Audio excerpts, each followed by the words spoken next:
Alpha listing का कुछ criteria है, जिसमें होल्डर्स क्राइटेरिया है डिसेंट्रलाइज के ऊपर लगभग 5 मिलियन का लिक्विडिटी होना चाहिए, 5 मिलियन 5.5 मिलियन का लिक्विडिटी होना चाहिए, $5 लाख का।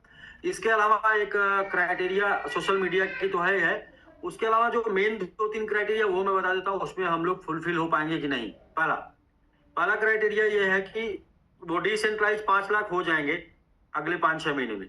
दूसरा क्राइटेरिया ये है कि सेंट्रलाइज एक्सचेंज, जैसे कि हम एमएक्सी के ऊपर है या आगे डाटा आयोग के ऊपर जाएंगे, कुकॉइन के ऊपर जाएंगे, जिस भी एक्सचेंज के ऊपर आप लिस्ट है उनमें किसी एक एक्सचेंज के ऊपर $2 लाख की लिक्विडिटी होनी चाहिए। मात्र $2 लाख की लिक्विडिटी में $50,000 बाइंग ऑर्डर एकदम टॉप पर लगा होना चाहिए, $50,000 सेलिंग ऑर्डर लगा होना चाहिए।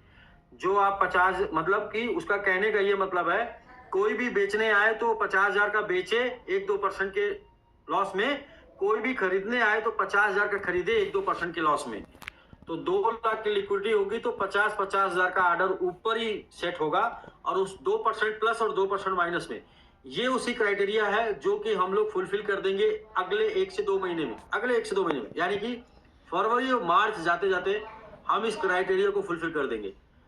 अब बात आई डिसेंट्रलाइज की, तो वो भी अगले 2 महीने यानी कि 4 महीने तक जाते जाते हम डिसेंट्रलाइज की क्राइटेरिया फुलफिल कर देंगे। अब बात आती है मेन सर, मेन वो है बाइनेंस लिस्ट। ऐसे थोड़ी करेगा।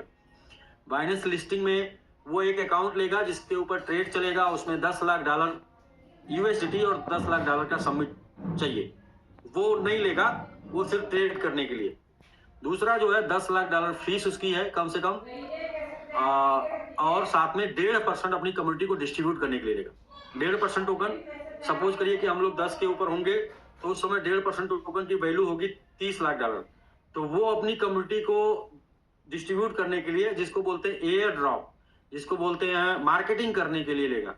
तो ये सर उसकी क्राइटेरिया है। हम इस मैजिक बॉक्स को चलाते हुए अगले 3 महीने में 1% टोकन टोटल मैजिक बॉक्स में आ जाएगा, यानी मार्केट में 1% बचेगा।